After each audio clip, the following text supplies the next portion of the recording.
para lagi kang updated. Ako nga pala si Bidaya ng mga oposisyon sa kasalukuyan po. At sabi nga, galit na galit ang mga dapungal ang Pangulong Duterte. Kung hindi ka pa nakakapag-subscribe, isubscribe mo na yan!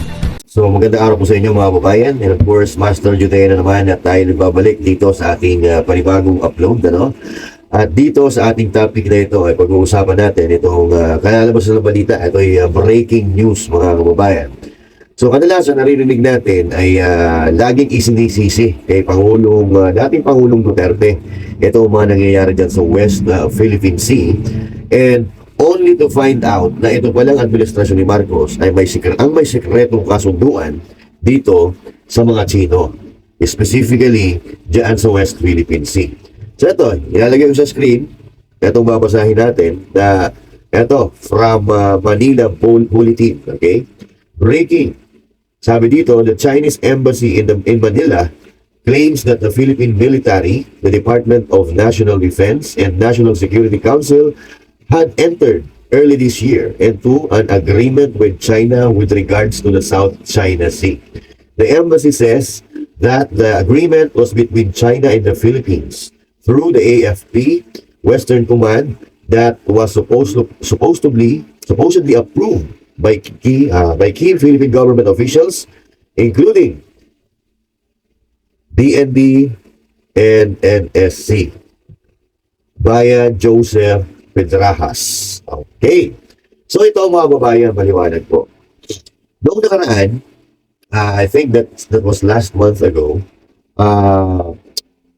sinabi rin ng China na may kasunduan talaga si Pangulong Duterte at ang China noong kanyang administrasyon. Pero, yung kasunduan po yun mga kababayan ay yung status quo na tinatawag. Yung status quo, yung current state. Okay, current state kung ano yung current na kalagayan or current na kasunduan. At ang kasunduan po na yun ay kasunduan between the Aquino administration and the China. Okay? So ito po yung bawal magdala, both, no? Vice versa. Bawal magdala ng anumang construction materials diyan sa Ayungin Shoal para i-repair itong BRT Sierra Madre. So yun po ang pinanindigan o ipinagpatuloy na kasunduan ni Pangulong Duterte. And aside from that, wala na pong iba. Pero ipinagpipilitan itong mga pulboronic at itong mga bangag, mga kababayan, na meron daw secret agreement si Pangulong Duterte at itinanggi na po yan ni Pangulong Duterte at sinabi nga na status quo. So ano yung status quo mga kababayan? So ito po ang sinasabi, current state. So kung ano yung inabutan ni Pangulong Duterte na kasunduan ng China at Pilipinas, ipinagpatuloy lang niya. So bakit ngayon may mga mga paninira sa mga Duterte na traitor si Duterte, traitor si Duterte, ibinigay ni Duterte ang West Philippines sa mga China.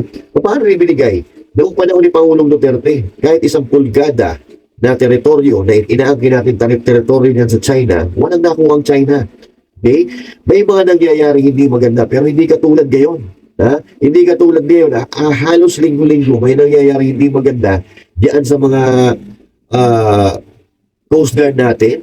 Diba? So ano nangyayari dito sa administrasyon ni Marcos? Oo. Tapos malalaman natin na mayroon pala siyang kasunduan. Ito, So sino nagsisinungaling sa inyo? Itong Chinese embassy o yung administrasyon ni Marcos? Ay napakalinaw po ng binasa natin. Hindi ho ba? Tapos, ibinibintang kay Duterte, yung kayo pala may gawa. Oh my God. Ano ba? Ano ba itong administrasyon ni Marcos? Hanggang dito na lang ho ba tayo? Hanggang propaganda? Diba? Dito kayo magagaling sa paggawa ng propaganda. Kunyari, wala kayong alam sa mga agreement. Kunyari, wala tayong agreement. Tapos, punta tayo ng West Philippine Sea. No? Punta tayo ng West Philippine Sea. Tapos, magpabomba na tayo ng tubig. So, hindi na rin tuloy namin masisisi yung ating mga kababayan, yung ating mga kababayan Pilipino na nagsasabi na parang sinasadya nyo na nagpupunta kayo doon sa West Philippines para magmukha tayong kawawa.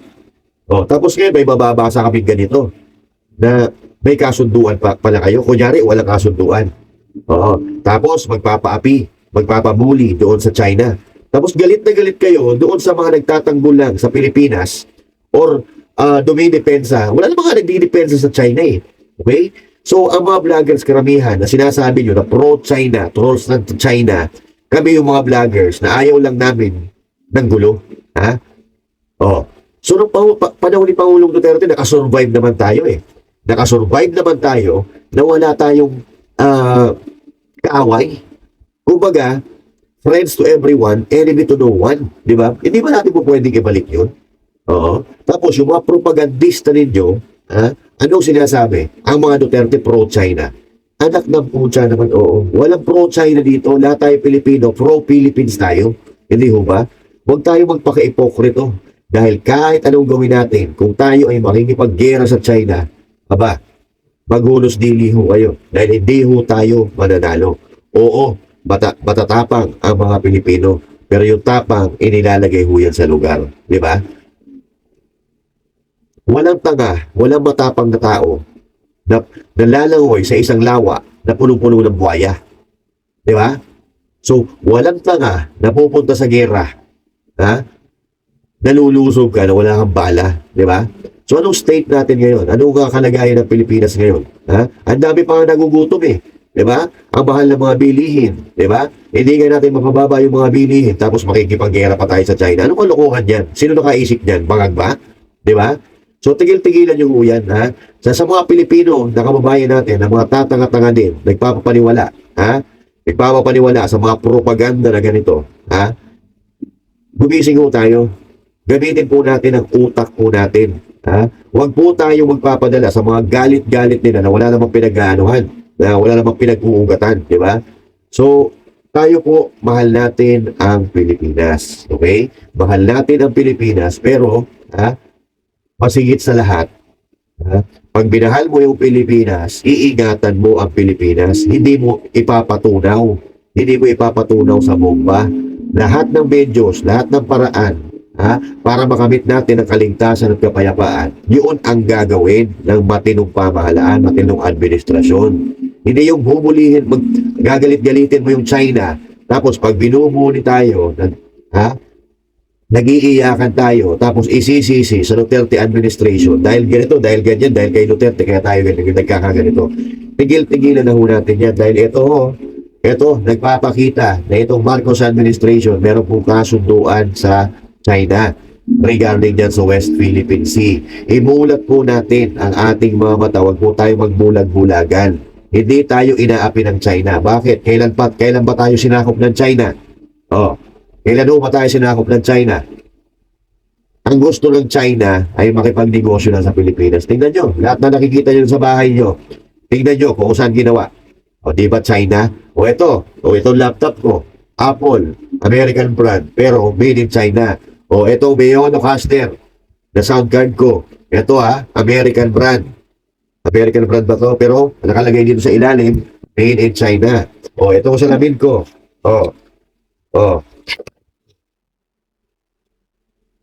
Made in China. Tigil-tigilan ho natin yan. Ha?